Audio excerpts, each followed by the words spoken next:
And now what I'd like to do is share with you what I'm doing in the laboratory at the moment. Okay, and this is what I visualize as far as what a cure for AS would look like.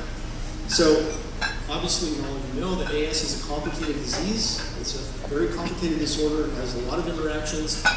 But if you have something that's really complicated, a lot of times you just have to think of things as simplistic as possible. And that's what I try to do, is to boil down a complex problem into a very simple problem. So I'm taking three basic strategies in my laboratory. Okay? The first strategy is, let's replace the gene. If it's a maternal deletion and that maternal gene is gone, why can't we just put the gene back?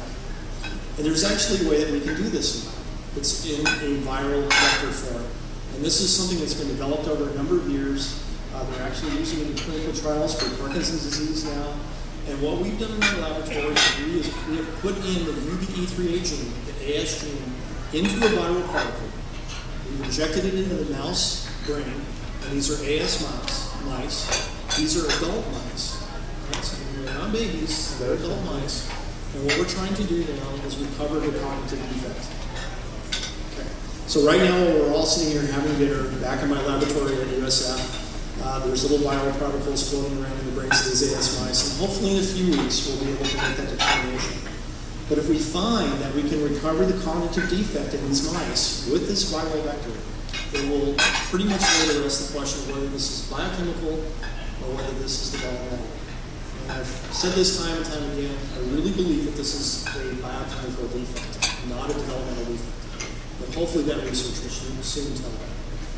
Now, we can look at it genetically by replacing the gene, or we can also look at it biochemically. So, working off of the discovery we made about this simple little protein, CAMK2, that is disrupted in the brains of these AS mice and likely in the brains of AS children, we've now put in, using this viral vector, put in a gene that can produce the CAMK2, the mutation that we use to rescue the mouse to begin with.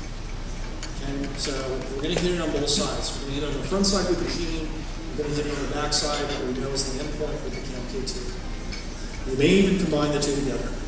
Right? But in the end, what we're going to determine is if we can rescue the mouse when they're adults. This really means that perhaps we can rescue the AS children no matter what their age. This is very, very important. Okay, so to do it genetically, to do it biochemically. One of the way that we can do it is there's a paternal gene that's there that's completely indestructible. It's just silenced. Okay? So the gene is there, it's perfectly intact, but for some reason, evolution has decided that two genes is too much. So the paternal gene has been silenced. So one way that we can think about a cure and think about a therapeutic is to turn that paternal gene on. Now, how do we do this? Our Baudet thought that maybe we could do it with folic acid, folate, and he's done some clinical trials, and those didn't turn out the way that they planned. But we're looking at it in a completely different way. Okay, so again, this is ongoing in my laboratory right now. Our Baudet has produced an incredible mouse. This mouse has the ability for the neurons to glow green when the paternal gene is turned on. Okay, so if you look at the neurons of mice, the gene is turned off, the neurons don't glow. But what we're doing now is we've got thousands of therapeutic precursors. These are precursors for drugs that we're now putting on those neurons and seeing if we can get them to glow green. Okay? So we're starting the first of our 10,000 compounds this week. And hopefully, if we can see any of those neurons glow, we know we're turning on the paternal gene. Right? Now, this isn't far-fetched. So work that's been done in Yongwei Zhang's lab, he's now at Duke University, work that's ongoing right now at Vanderbilt University with Terry Jo Bichelle and Dr. Kevin Haas, and in collaboration with my own lab, we've shown that under certain circumstances, we can get the paternal gene to turn on. Okay? I'll repeat that. Under certain circumstances, we can get the paternal gene to turn on. This is going to be a huge breakthrough as far as what we understand about AS and thinking about some kind of therapeutic for Angelman syndrome.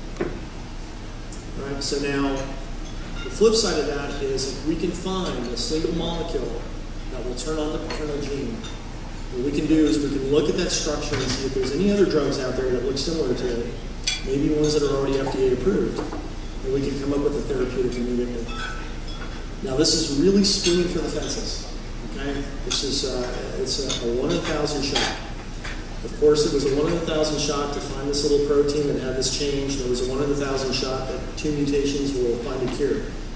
So I think in this type of situation, we have to swing for the fences. All right.